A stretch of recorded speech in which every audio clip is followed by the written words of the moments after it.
el foro Participación Política de más, un paso hacia la igualdad, que se lleva a cabo en el marco del mes del orgullo LGBT y todas las actividades que el Instituto ha tenido en estas semanas pasadas y últimas.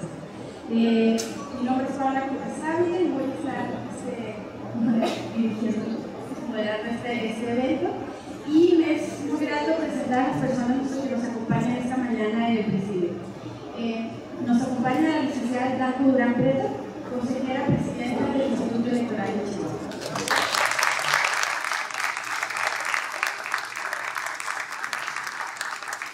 El consejero electoral, Luis Eduardo Gutiérrez Ruiz, consejero electoral. El maestro Oscar Daniel Rodríguez Fuentes, consejero electoral del Instituto Electoral de Coahuila.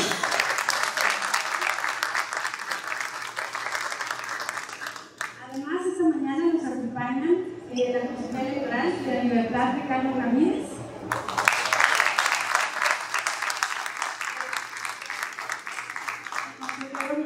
Zapata Leros,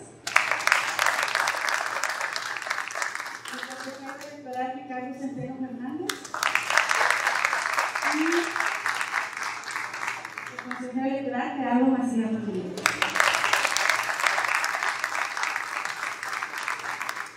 Agradecemos la compañía, la presencia del rector de la Universidad Autónoma de Chihuahua, el maestro Luis Rivera Campos.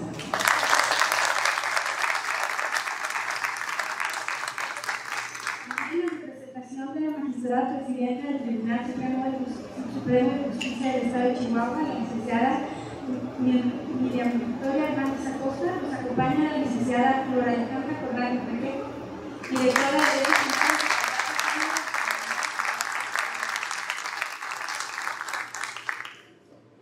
Asimismo, agradecemos a todo el personal agradecemos la presencia de Mónica Sofía Soto, vocal ejecutiva de la Junta Distrital número 6 del Instituto Nacional Electoral.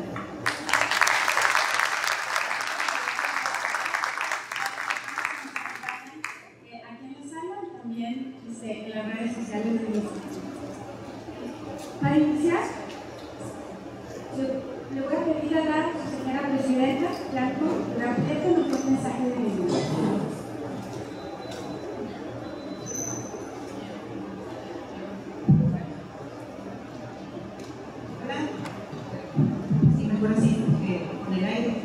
Buenos días a todas, todos.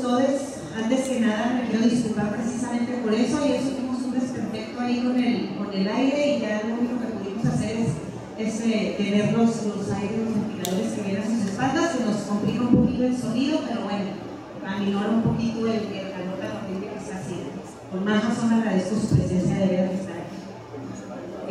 Agradezco mucho a quienes nos acompañan el día de hoy. Saludo con mucho gusto a las personas con quienes tengo el honor de compartir el presidio y que ya fueron debidamente presentadas, a quienes nos siguen por las diferentes redes sociales, los medios digitales, de manera muy especial al rector de la Universidad Autónoma de Chihuahua, Luis Alfonso Rivera, así como a Flora Alejandra Corral, en representación de la magistrada presidenta del Tribunal Superior de Justicia.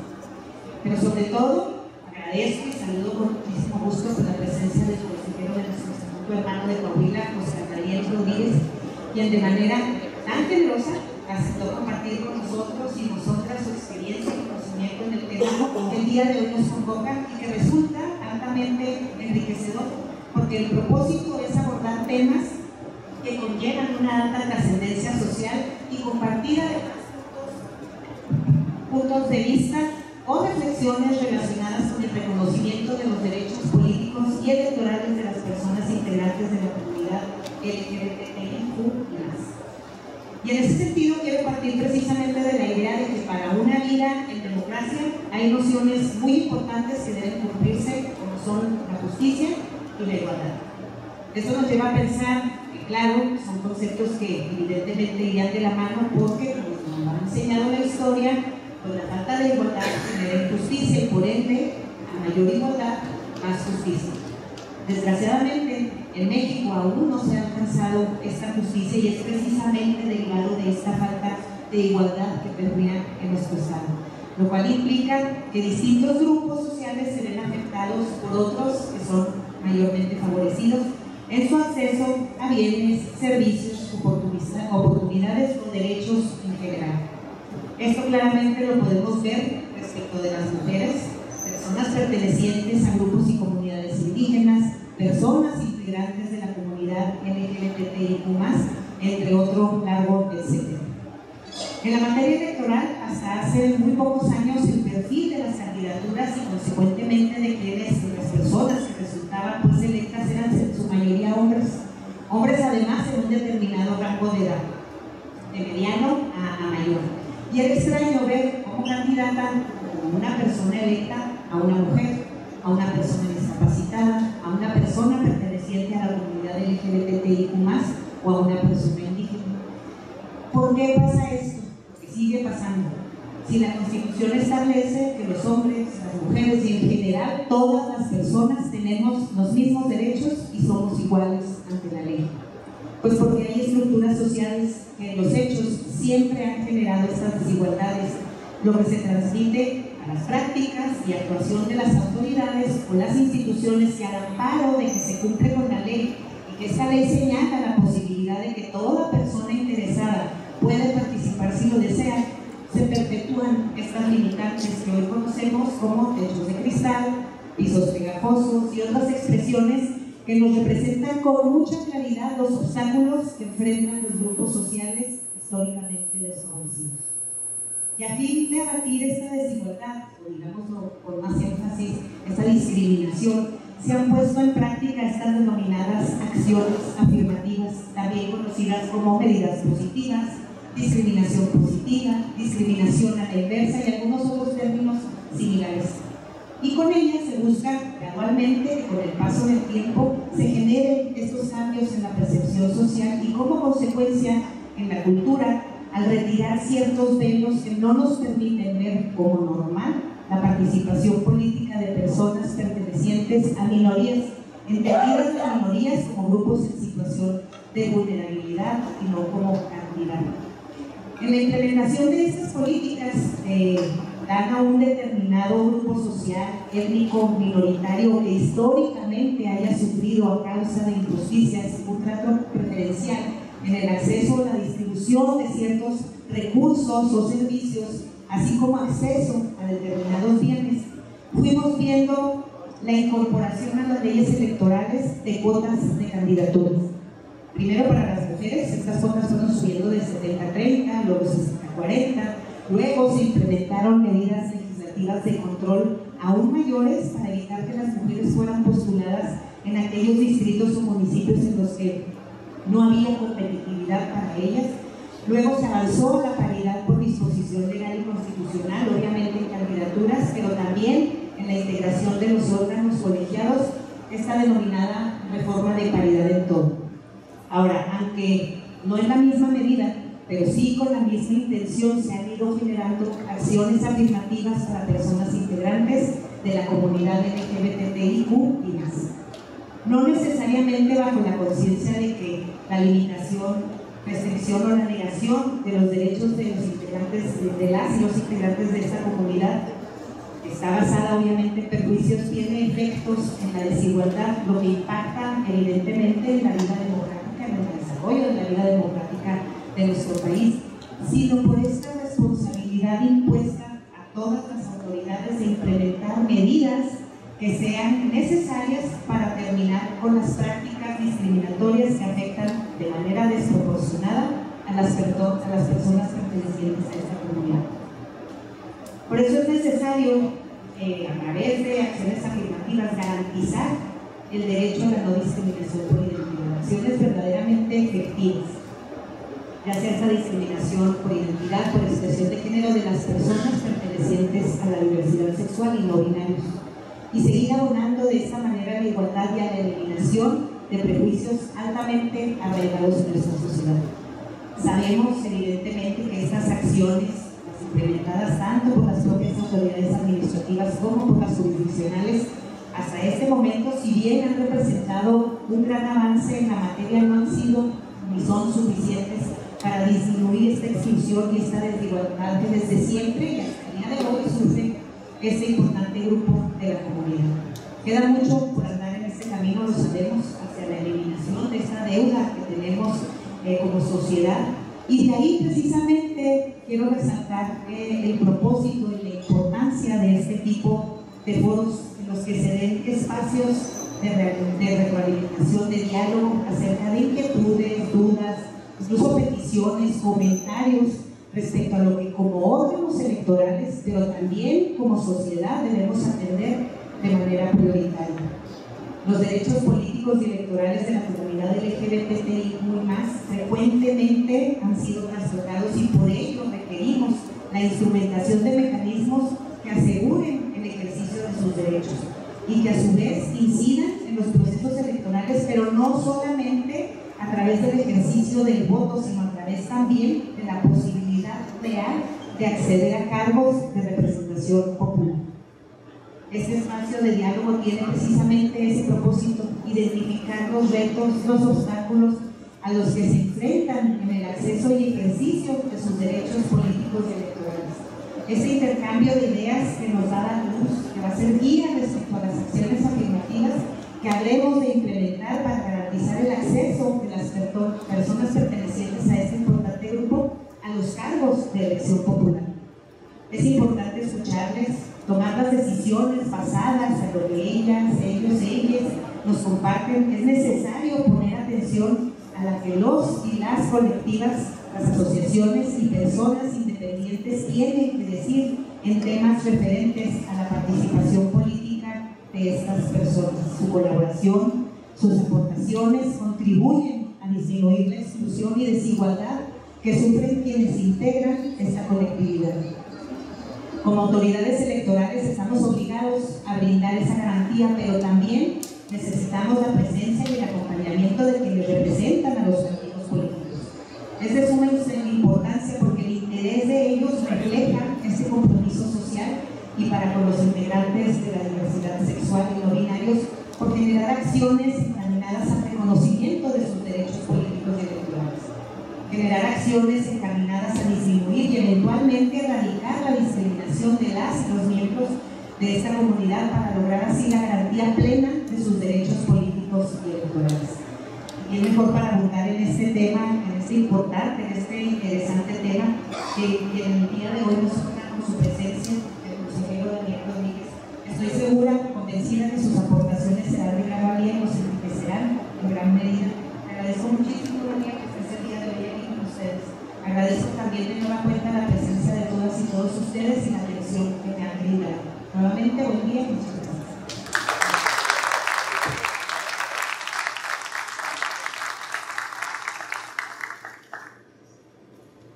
Muchas gracias. Agradecemos a la consejera presidenta por sus palabras. Y a continuación, para iniciar con este foro, empezaremos con la ponencia de acciones afirmativas para las personas LGBTI+, criterios para enfocar su implementación en materia político-electoral. Y para presentar a nuestro ponente, le pido a la consejera Frida Liriano si nos acompaña aquí para...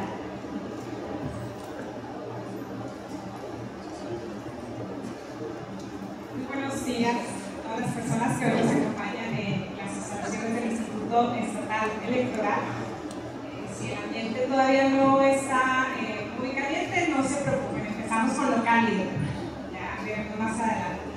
Voy a dar lectura a la síntesis curricular de nuestro invitado de esta mañana, que es el consejero Oscar Daniel Rodríguez Fuentes. Él es licenciado en Derecho por la Facultad de Jurisprudencia de la Universidad Autónoma de Coahuila, por la cual también ha obtenido una especialidad en Derecho Electoral, Democracia y Representación, así como una maestría en Derechos Humanos con acentuación en Derechos Políticos.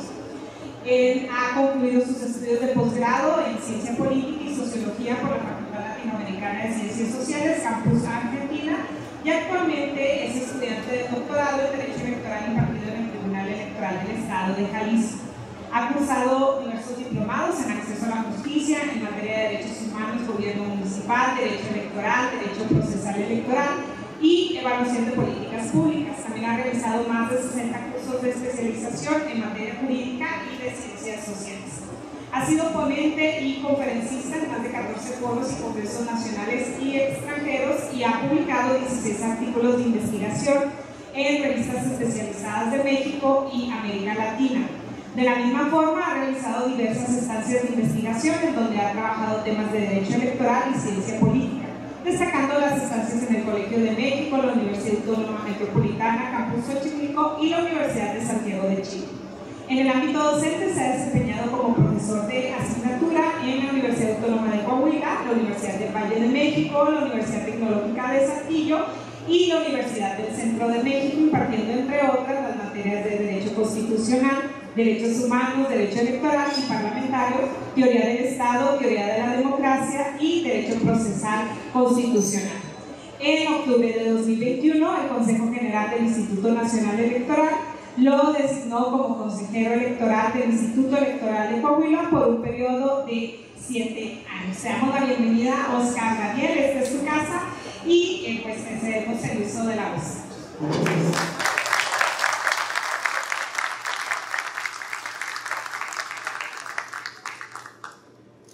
Muchísimas gracias a todas, todos, todes.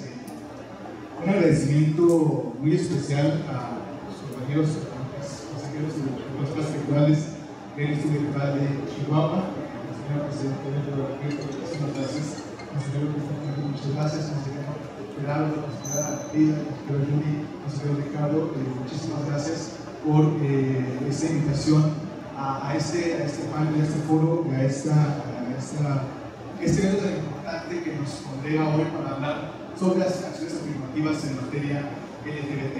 Agradezco mucho que haya presencia de los tribunales del Poder Judicial del Estado de Chihuahua, de la Universidad Autónoma de Chihuahua. Eso habla muy bien de un Estado que, pues, sin duda avanza y avanza con paso firme a este ritmo, a garantizar los derechos de todas, todos y todes. Muy bueno, pues yo quisiera empezar diciendo como cada una de las conferencias en las que estamos. Mi nombre es Oscar Daniel Fuentes y soy gay. Y soy gay porque me encanta ser gay, es una cosa maravillosa. Y esta cosa maravillosa es una cuestión que en todos lados tenemos que decirlo con orgullo. Tenemos todo un mes del orgullo. ¿Y por qué es un mes del orgullo? Porque debemos estar orgullosos, todas, todos y todos, de quienes somos, quienes vivimos y de quienes nos empeñamos en el servicio público, privado y en cualquier aspecto. Decir soy gay y tener esa libertad y tener esa satisfacción de que la gente lo sepa y que sepan que, al igual que cualquier otra persona, tengo los mismos derechos. Esta parte es muy bonita, es una parte importante, pero también es una parte complicada, porque ninguna persona que haya estado en la diversidad de por sí ha tenido una situación tan sencilla. La diversidad en México, le decía la presidenta de Yanco, ha sido un tema que ha chocado con muchos grupos políticos, con muchos grupos sociales, porque la diversidad de por sí es una cuestión complicada, ¿sí? La diversidad implica hacer cosas que no están dentro del carácter de lo común o de lo normal. Hacer acciones implica un escalón más de dificultad, no solo para la sociedad, sino también para la comunidad. Es decir, hacer acciones no implica nada más decir, ¿sabes qué vamos a garantizar? Sino hay todo un entramado detrás que hay que establecer. Y justo tiene que ver con esto. ¿Por qué es importante hacer acciones? ¿Por qué es importante? Porque tenemos que dar un paso a la igualdad. No nacimos iguales, aunque los tratados internacionales y la Revolución Francesa digan que todos nacemos libres e iguales. No es cierto. Esa es una falacia desde el Estado liberal que nos ha permeado. Sí somos iguales, pero decía George Orwell en una obra muy interesante de La Rebelión de la Granja, hay unos más iguales que otros, ¿sí? Todos somos iguales, pero hay personas más iguales que otros. Y justo las acciones afirmativas son para luchar contra esa igualdad liberal que presupone que todos somos iguales por el simple hecho de ser ciudadanos. En efecto, tenemos un sistema de igualdad, ¿sí? Garantizado legalmente, sí, pero en los hechos hemos visto, y esto se da por una dinámica social, donde las personas de la diversidad sexual, de manera estructural e históricamente, hemos sido y han sido discriminadas. Y luego dicen, bueno, es que las personas de la diversidad sexual nos victimizamos. Es que no es que nos victimicemos, simplemente que hay un entorno político, social y cultural que desde el principio te dice que lo que estás haciendo no es lo correcto, ¿no? Yo quisiera saber en este grupo, ¿cuántas personas son de la diversidad? Levanten la mano. Todas las personas que están, ¿a alguno les fue fácil salir del closet? Salimos del closet varias veces, ¿no? La primera con la familia, decimos, oye, papá, mamá, soy gay, soy lesbiana, soy bisexual, ¿no? Y cuando hacemos esto, ¿qué es lo que nos pasa? ¿A quién le aplaudieron? Levanten la mano. Ya hubo menos manos levantadas, ¿no? A nadie nos aplauden.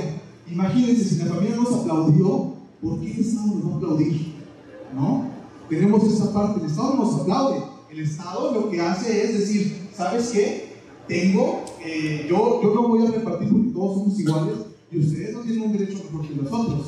Por eso es importante discutir acciones afirmativas, porque no tratamos de tener un sistema de privilegios, no. Tratamos de tener un sistema donde no nos cueste trabajo ejercer política. Si ya nos costó trabajo ejercer nuestra sexualidad abiertamente, no tenemos por qué estar soportando, aunque yo sé que muchos sí tenemos que soportar, ¿no?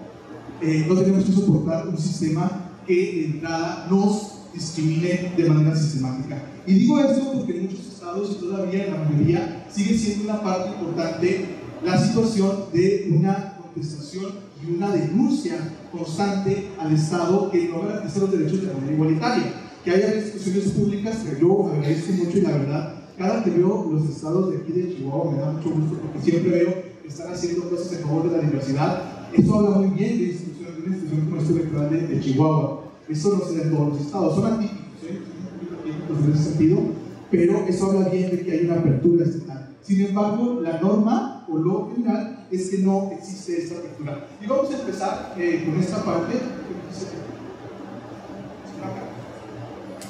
Un paso a la igualdad, acciones afirmativas. Les presento una gatita que se llama Galayé. Esta gatita la usamos en el sur electoral de Coahuila, es la que nos ayuda a explicar casi todo lo que explicamos por redes sociales.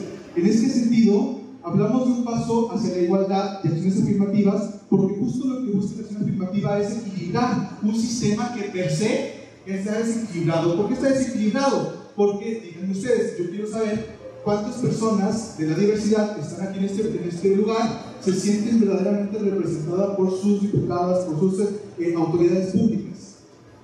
No, ¿por qué? Porque justamente hemos estado fuera de la representación política que desde nuestra perspectiva como ciudadanas, ciudadanos, ciudadanas, nos merecemos. En ese sentido, una medida para poder lograr una participación efectiva es justamente una serie de medidas. Tenemos en este caso que las acciones afirmativas son medidas especiales de carácter legal que obligan a dar un tratamiento preferencial y temporal hacia un grupo histórica y de múltiples formas discriminado. A esto le llamamos discriminación estructural. Dos cosas importantes: para que un grupo debe ser representado, tiene que tener esa discriminación histórica y además una discriminación estructural. Ojo, pues ahorita vamos a ver cómo los partidos políticos tomen nota de esto, porque luego los partidos políticos, cuando hacen acciones afirmativas, dicen, es que sí queremos acciones, pero no para el grupo LGBT nada más, porque luego dicen, es que deben ser todos iguales. Ojo, los grupos que merecen acciones son los que han sido histórica y estructuralmente discriminados. ¿Por qué histórica? Porque es una situación que se ha dado de larga data, ¿sí?, en una sociedad determinada, y estructuralmente porque en el espacio cultural, social y político existe esa discriminación. Levante la mano aquí una persona de la diversidad sexual que no haya sido discriminada en la vida, que nunca lo hayan discriminado. Levante la mano una persona de la diversidad que haya sido discriminado por lo menos una vez en su vida por su orientación sexual. Vean que si cambia, ¿verdad que si hay una discriminación estructural? No estamos en ese sentido partiendo de la nada, no es como una invención que tengamos en la cabeza y digamos, me discriminan. No, es una situación que existe. Y esta discriminación es histórica, política, social y cultural. Sí. En ese sentido, una acción afirmativa se ejerce para corregir esa desigualdad y en ese sentido tratar de que los derechos y libertades se ejerzan con las mismas garantías. ¿Cuáles son tres fundamentos teóricos de la acción afirmativa? Tenemos que una acción afirmativa tiene que tener justicia compensatoria, es decir, que repare y restituya un daño que se ha hecho al grupo. Y aquí no tenemos que ver con una función de reparar o restituir, más bien de representar. ¿Cuántas veces en Chihuahua ha habido representantes que abiertamente tengan una agenda LGBT? Esa sería la primera pregunta. ¿Han tenido?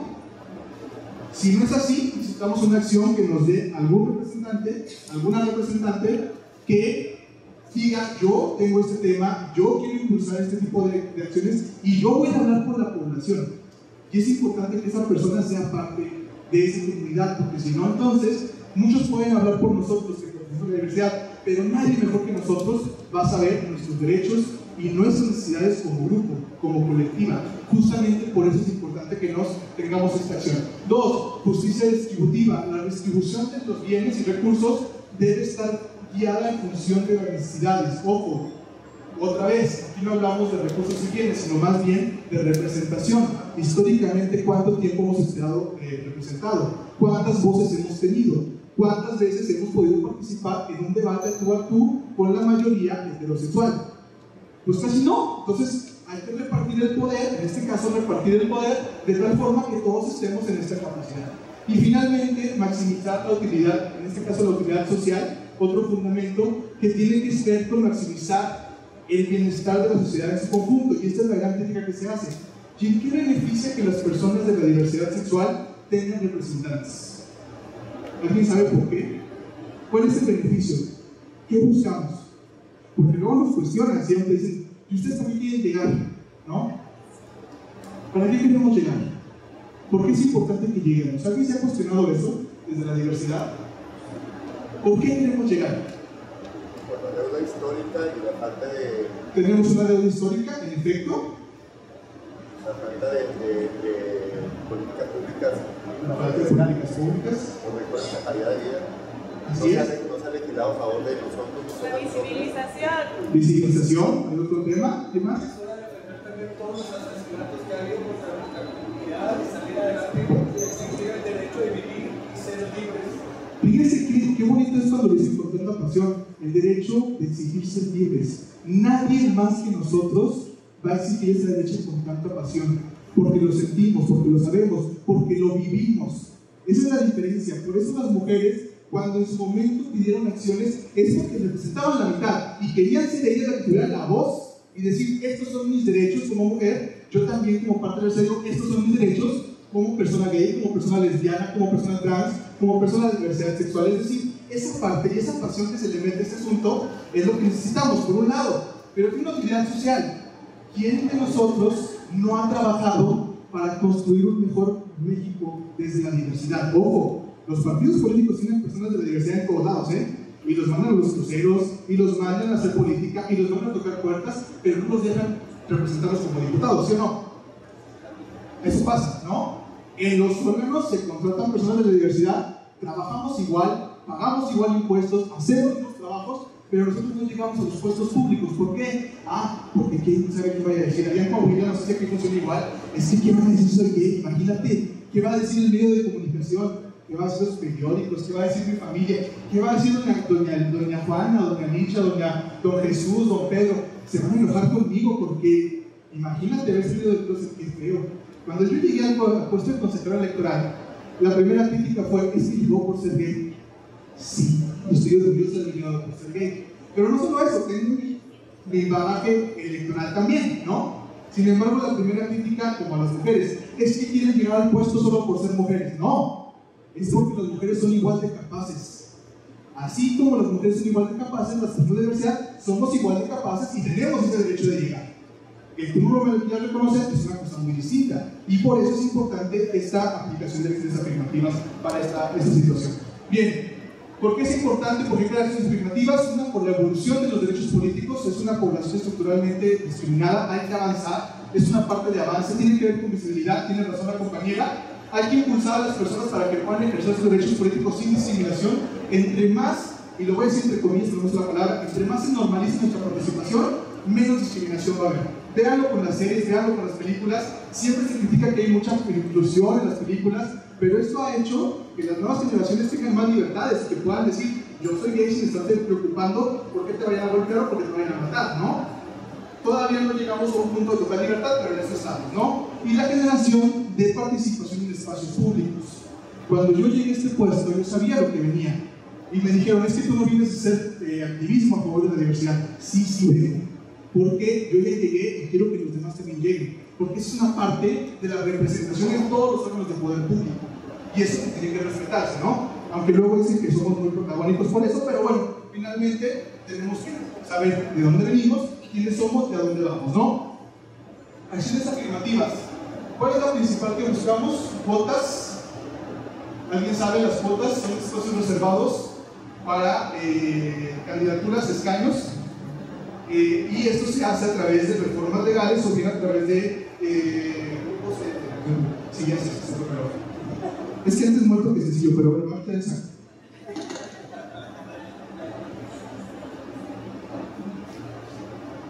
Hay suplementos, ¿sí? Bien. Cuotas arcoíris. Las cuotas arcoíris es un tema que se empezó a lanzar a partir de diversas demandas que se presentaron en México para que hubiera cuotas específicas de garantía a los derechos políticos de la diversidad sexual, ¿sí? ¿Por qué se llama cuota arcoíris? Porque históricamente la bandera arcoíris nos ha representado como población. Pero no es la única tipo de acción, hay otras medidas de nivelación y otras medidas de inclusión que se pueden ir implementando en el poder público. Por ejemplo, las convocatorias específicas para ocupar cargos no electivos.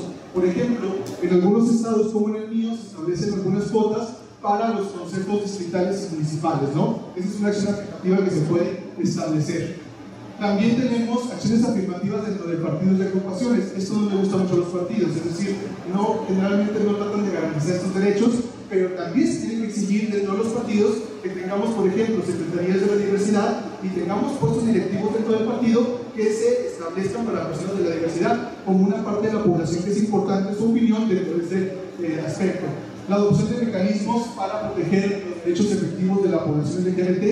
En este caso, hay diversos mecanismos, como por ejemplo las defensorías. Aquí en Chihuahua me parece que tiene una defensoría ya que defiende los derechos de la diversidad. Eso es muy importante porque no en todos lados se da. Nosotros en Puebla no tenemos algo así.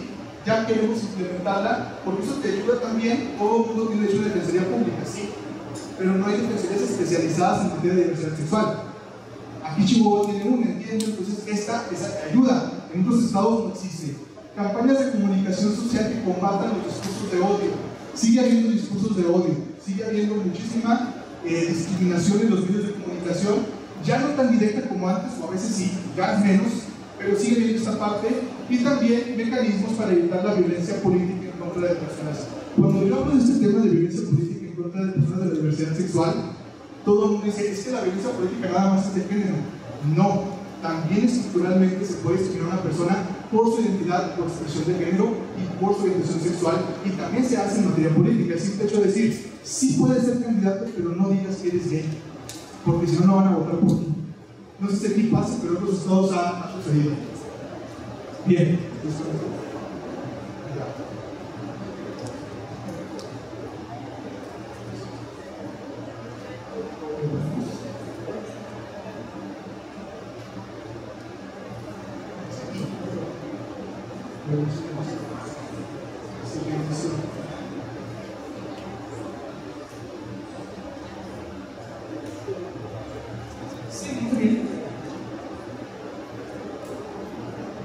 Entonces vamos a empezar, antes de que ya la pongan, vamos a empezar con las acciones afirmativas que tienen que ver con cuotas electorales específicas. Cuando se empieza a discutir el tema de las cuotas, el tema que tenemos como seguimiento desde la perspectiva de la diversidad es justamente el tema de las mujeres. Las mujeres son las primeras que empiezan a exigir cuotas específicas de representación, justamente por esta disparidad. El argumento, uno de los argumentos principales era la igualdad de género, y también era justamente uno de los temas, la parte en donde se establecía que las mujeres tenían que tener ciertos porcentajes.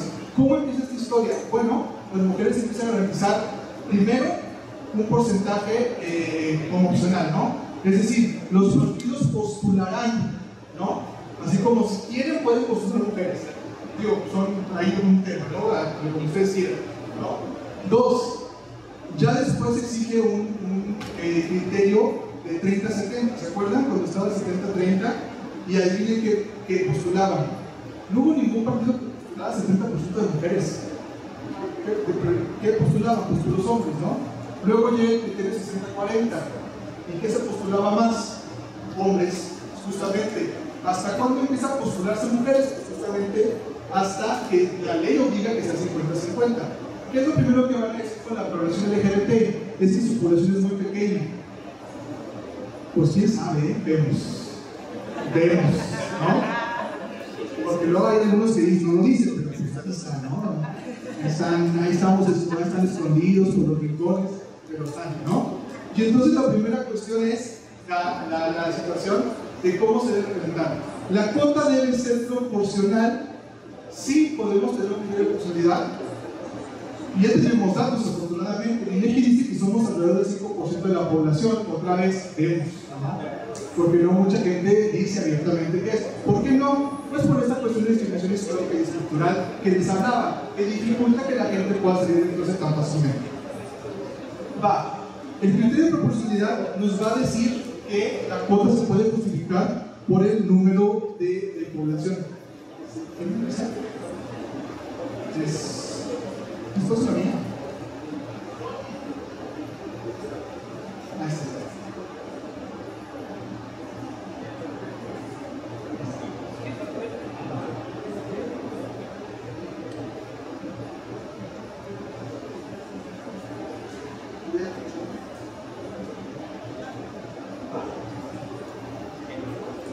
Vamos a ver algunos criterios, es lo que quería primero.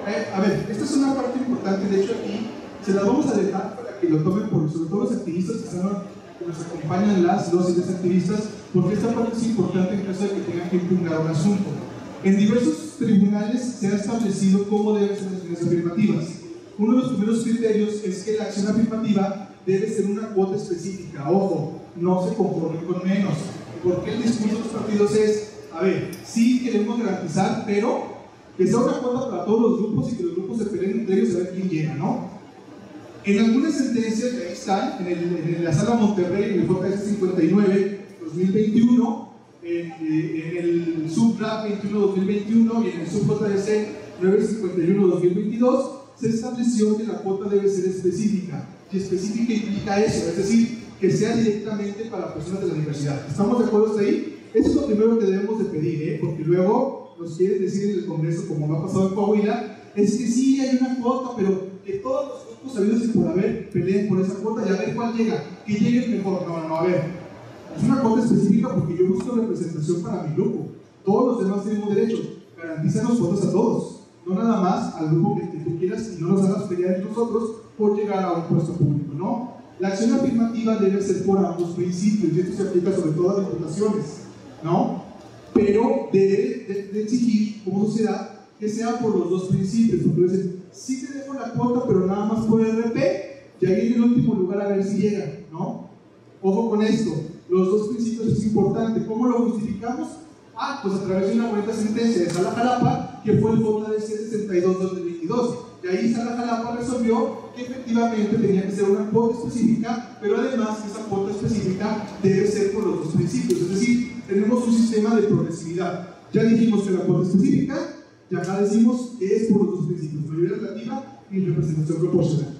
Bien, 3. La cuota puede fundarse en la Constitución y en los tratados internacionales. ¿Por qué les digo esto? Porque cuando uno va a pelear su cuota, lo que dicen es que no tenemos una ley, el Congreso no ha legislado, y como el Congreso no ha legislado, yo no puedo hacer nada.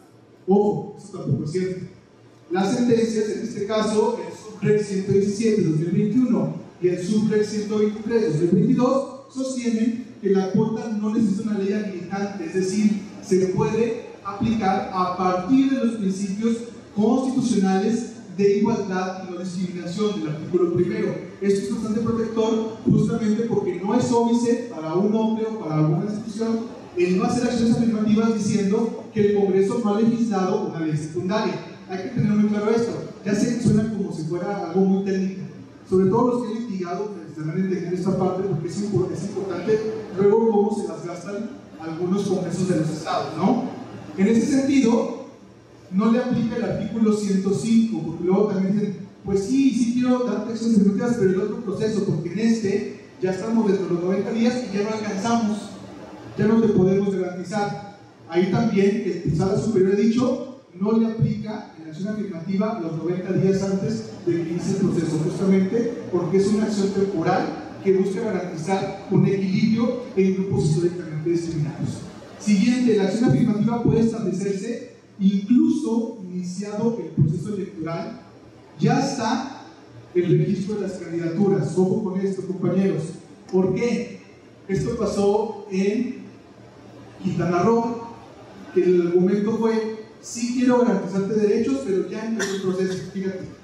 Entonces ya no puedo garantizarte nada. Espérate al siguiente proceso electoral. Y ahí Jalapa dice: no, tú tienes la obligación de garantizar desde que inicia el proceso y hasta el momento en que registres candidaturas, porque incluso en ese momento la violación de no incluir a los grupos de diversidad es una violación que puede ser reparable. Y entonces ahí nos da esta parte, ¿no? Las acciones afirmativas no violentan los principios de autoorganización y autodeterminación de los partidos, ni son óbice en la ideología o plataforma política de los mismos. ¿Por qué dijimos esto? Pues básicamente por una razón. Cuando este asunto sale allá en Sala Monterrey, resulta que hay dos hasta superior, resulta que hay dos partidos que no soportaron. Uno fue el Partido Encuentro Social y otro fue el Partido del Trabajo. Imagínense ustedes cómo está nuestro mundo, que uno de los partidos es de extrema izquierda y otro de extrema derecha. Y los dos dijeron: ¿sabes qué? Es que fíjate que la Contra Arcoíris lo que hace va en contra de la autodeterminación como partido político. Yo, que soy de la izquierda del Trabajo, así muy cercana a Corea del Norte, pues no quiero garantizar derechos de las personas LGBT, porque no va con mi ideología. Y el otro, que es un partido muy pro-religioso, dijo: pues yo tampoco, ¿no? Fíjense, luego dicen una frase: los extremos son iguales, y aquí pareciera que sí, porque los dos partidos de la extrema izquierda y la extrema derecha, en el aspecto político, yo sé que no son como tal, el aspecto político mexicano, pues los dos dijeron: ¿saben qué? No queremos garantizar. Se va a Sala Superior, y en el Supre 117/2021 lo que dicen es: tú tienes una obligación constitucional de garantizar la igualdad. Tú tienes una obligación constitucional de establecer el principio de no discriminación. Por lo que tú no puedes decir, partido político, que te estoy violentando tu derecho o tu prerrogativa de ideología.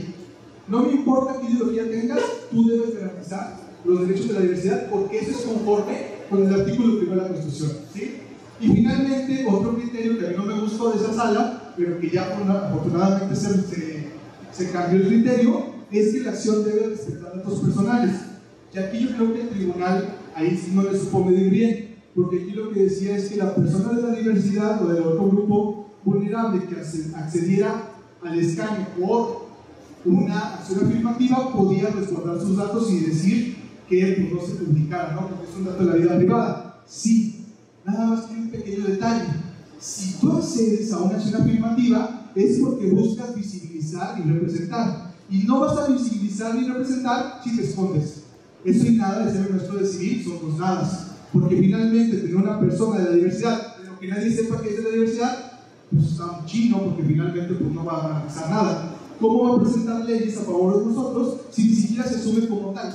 Esa es una de las grandes problemáticas. Sin embargo, esto se resolvió justamente a través de un criterio del INAI, donde el criterio RRA 10703/2021, donde dice justamente que quien vaya por una acción debe decirlo y debe publicar esa información.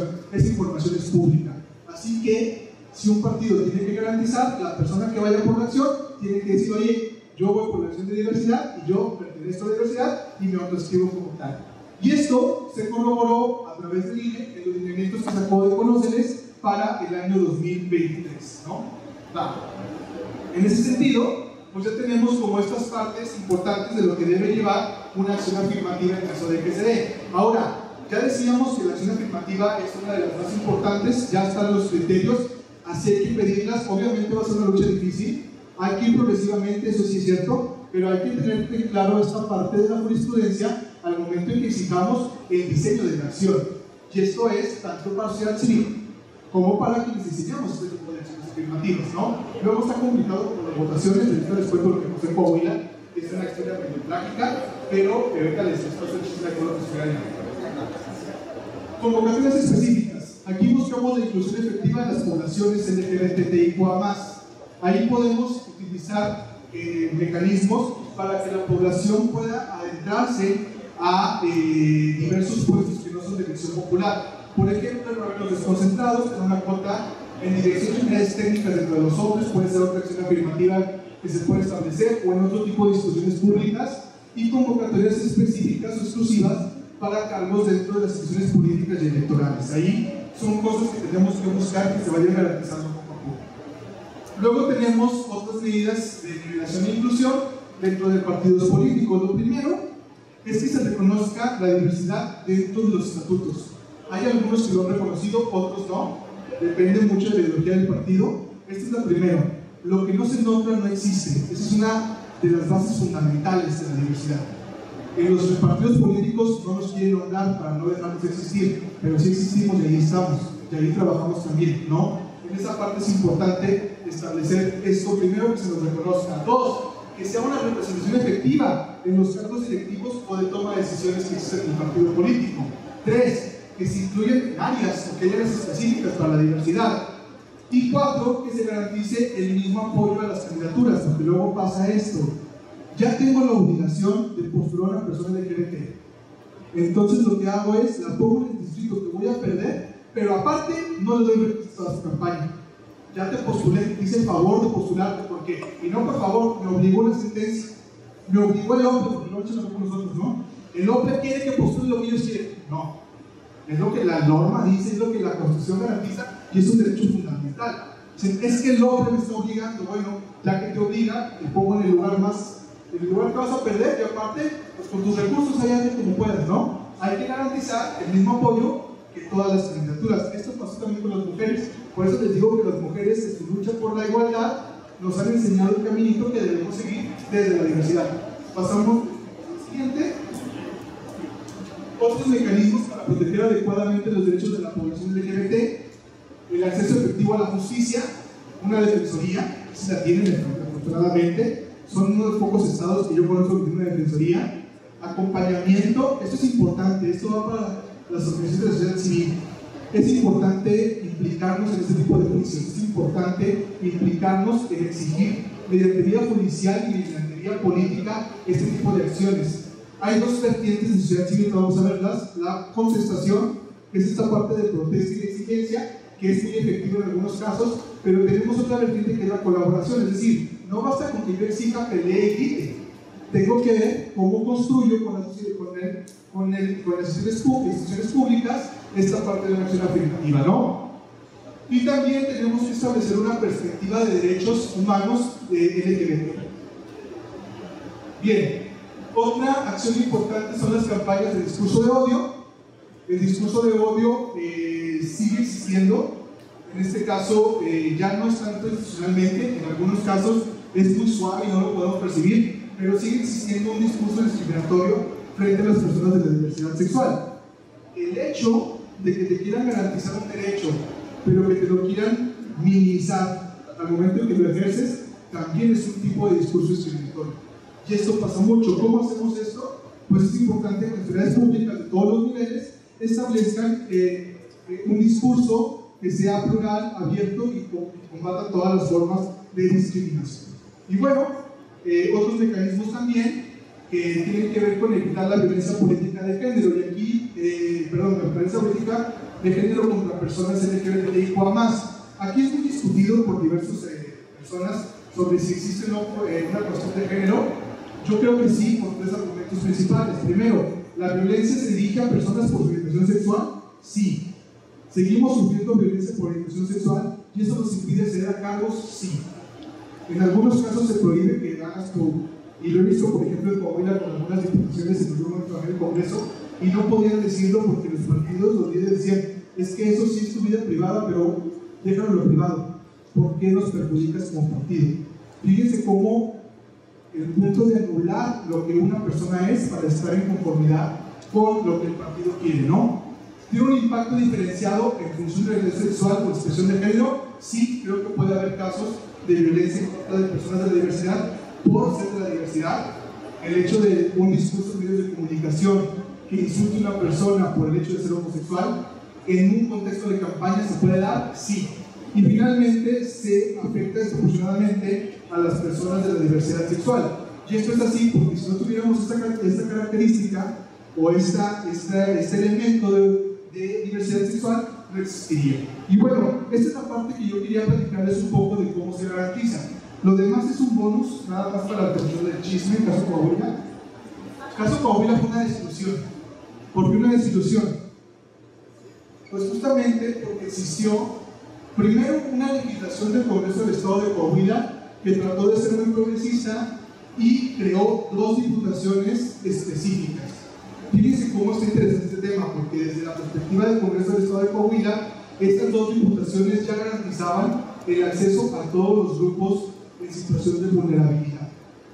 ¿Cuál fue el problema? Que se creaba una diputación que se le llamó primero especial, y luego les dijimos, suena un poquito discriminatorio que digan que es una diputación especial y lo cambian específica, pues lo mismo, ¿no? Otra gata pero revolcada, pobre de Miguel, pero bueno, fue así, ¿no? Y entonces lo que dicen es que con esto yo te garantizo ya que tú participes. Entonces todos los grupos de la diversidad van a participar, pero ahí. ¿Les suena algo extraño esto?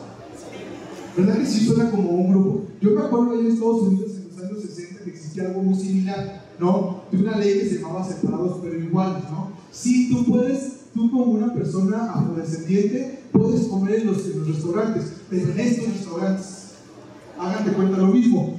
Tú, persona de diversidad, puedes competir en la elección, pero en estos distritos, porque son los que estudiamos para ti. Me parecía a mí que era bastante discriminatoria, estando por decirlo menos, ¿no? Gracias a que fue impugnada por el partido político, bueno, por 3, pero uno lo dijo tal cual, esta legislación fue validada por la Suprema Corte de Justicia y lo hizo porque faltaba la consulta previa, ¿no? Para pueblos indígenas, pero también la consulta para personas con discapacidad, ¿no? Luego, ya que se cae la norma, ¿qué es lo que sucede en Coahuila?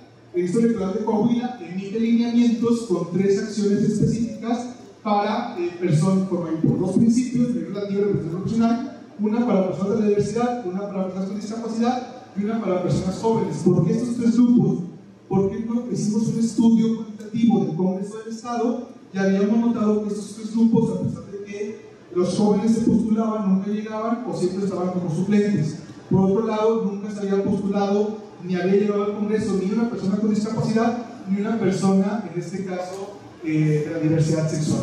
Entonces sacamos 3 acciones en ese sentido y existe un conflicto con el tribunal local, el electoral local, porque el electoral local nos revoca ese acuerdo diciendo que se había quedado sin efectos porque la Corte invalidaba, se agarró un argumento que extraño ahí, y entonces nos tira los lineamientos y nos hace una propuesta de una cuota genérica. El tribunal revive la norma coahuilense, intenta revivirlo, se le cae al tribunal, nos regresan las facultades de acciones y luego en una nueva reflexión el órgano electoral cambia la mayoría, por lo que las acciones que habíamos logrado en un principio se caen y se queda una acción afirmativa genérica. Por eso les digo, y esta parte es para los activistas, tienen que pelear mucho.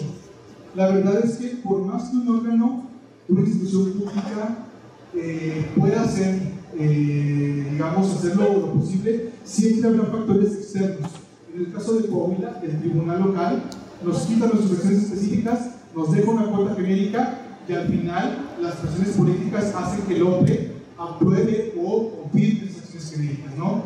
Y entonces, en este caso, pues llega a una sentencia muy triste, que es la sub-JE 1142-2023, que en este caso, pues, lo que hace es confirmar esta cuota genérica. ¿Qué es lo malo de la cuota genérica? Pues que esos criterios, uno que dice que es cuota específica y otro que dice que es cuota genérica. Ambos criterios están a la par, por lo que necesitamos que los tribunales sigan manifestándose sobre cuál criterio de los dos va a prevalecer. ¿Cuál nos beneficia más como comunidad? Un criterio que tiene que ver con cuota específica, porque se garantiza de mejor manera los derechos fundamentales. Esto es básicamente lo que pasó en Coahuila. ¿Qué es lo que yo les quiero dejar en esta mañana, en esa parte? Es que estemos muy atentos, porque los derechos son una constante lucha. Lo decía muy bien ahí un autor que se llama Carlos de Cabo Martí. Los derechos son una constante lucha entre quien exige un derecho y quien pierde un privilegio. Cuando exigimos derechos desde la comunidad LGBTIQ+, hay quienes pierden el privilegio y la heterosexualidad, lo digo como un concepto, la heteronormatividad pierde ese privilegio de gobernar, pierde ese privilegio de estar solos y de aplicar leyes políticas y acciones públicas desde la perspectiva heteronormada. Por eso es importante que desde la diversidad seamos nosotros quienes estemos viendo qué vamos a hacer. Hay que visibilizar, desde luego, hay que sensibilizar, hay que tener un discurso de contestación. Es importante que contestemos, es importante que denunciemos, pero también es importante que colaboremos y que digamos, en esto nos podemos sentar, aquí podemos negociar y esto es lo que podemos crear. Es importante que nos tomen en cuenta para la creación de políticas públicas. Es importante que nos tomen en cuenta para la creación de acciones afirmativas. Y es importante que nos tomen en cuenta porque les voy a decir algo que es bastante triste, pero es cierto. Nadie nos va a defender de la heteronormatividad. Y no es que, bueno, sí nos persigue, la verdad. Tenemos muchos casos para justificar que nos persigue, ¿no? Y luego es que no te victimizas mucho. No, es que sí nos persigue la heteronormatividad. Nadie mejor que nosotros va a proteger nuestros derechos. Eso es importante. Todos, todas, todes somos iguales, queremos esa igualdad, la vamos a buscar, la vamos a lograr, pero si no nos defendemos nosotros, nadie nos va a defender por nosotros. Y eso es lo que yo quiero que se quede hoy en la mañana, que sepamos que nadie mejor que nosotros va a defender nuestros derechos, porque los sentimos, porque los tenemos y porque los tenemos que ejecutar, los tenemos que exigir, los tenemos que pelear, porque si no entonces, pues van a pasar por ellos. Y esa es una constante lucha. Los derechos son una lucha. Si nosotros no los defendemos, nadie los va a defender. Nosotros, con eso yo terminaría esta parte y sería todo de mi parte. Muchísimas gracias.